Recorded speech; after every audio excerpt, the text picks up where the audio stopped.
నాకెంతో ఇష్టమైన నాటుకోడిని మా నాన్నగారు పుత్తూరు నుంచి ఇచ్చి పంపించారు. ఇంకా మనం హరి చికెన్ సెంటర్కి తీసుకొచ్చి దాన్ని క్లీన్ చేయించేసాము. దాన్ని బాగా వేడి నీళ్ళు అద్ది ఆ మిషన్లో వేసేస్తే మొత్తం అంతా బొచ్చు అంతా ఊడిపోతుంది. అయినా కూడా మళ్ళీ దాన్ని హీట్ చేసి ఎక్కడ కూడా ఏమి ఇబ్బంది లేకుండా నీట్గా క్లీన్ చేశారు. క్లీన్ చేసి మనకు ఆకలి అయిపోతుందంటే ఇద్దరు కలిసి దాన్ని ఎడాపెడా కుమ్మేశారు. ఇంకా మన స్టైల్లో స్టవ్ వెలిగించేసి ఇంకా కుక్కర్ పెట్టి కుక్కర్లో 2 కేజీల 100 గ్రాములు వచ్చింది అది చికెను. ఇంక కుక్కర్లో పెట్టేసి ఇంకా టమాటాలు, ఆనియన్స్, పసుపు, మిరప్పొడి, ధనియాల పొడి అన్నీ 2 స్పూన్లు వేసేసి ముందుగానే దాన్ని బాగా మిక్స్ చేయాలి.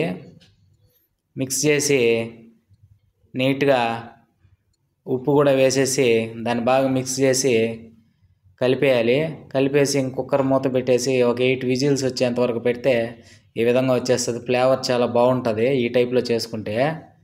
నీట్గా మళ్ళీ దాన్ని మిక్స్ చేసి తర్వాత మనం ఆడించుకున్న మసాలాని సపరేట్గా రోస్ట్ చేసుకొని దాంట్లో కరివేపాకు, కొత్తిమీర, పుదీనా, మెయిన్ వచ్చి మెంతికూర వేస్తే దాంట్లో అద్భుతంగా ఉంటుంది.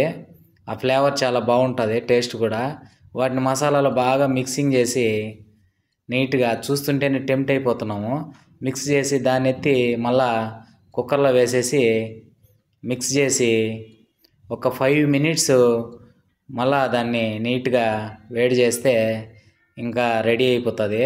ఈ విధంగా ఉడికే వరకు ఇంకా సూపర్గా ఉంటుంది. ఇంకా మనం మన స్టైల్లో వేడివేడిగా దోశ వేసుకొని దోశని ఇలా అలా బాగా ఆయిల్ వేసి రోస్ట్ చేసి తిప్పి తర్వాత మన డైనింగ్ టేబుల్ మీద కూర్చొని ఆ దోశ నిండా నాటుకోడి ముక్కలు పులుసు వేసుకొని బాగా జుర్రుకొని ఒక్కొక్క ముక్క దోశ తెంపుకొని తింటుంటే సరిగ్గా ఉంటుంది ఫ్రెండ్స్. ఇలాంటి వీడియోస్తో మీ ముందుకు ఎప్పుడూ వస్తుంటాను. నా ఛానల్ని సబ్స్క్రైబ్ చేసి ఆదరిస్తారని మనస్ఫూర్తిగా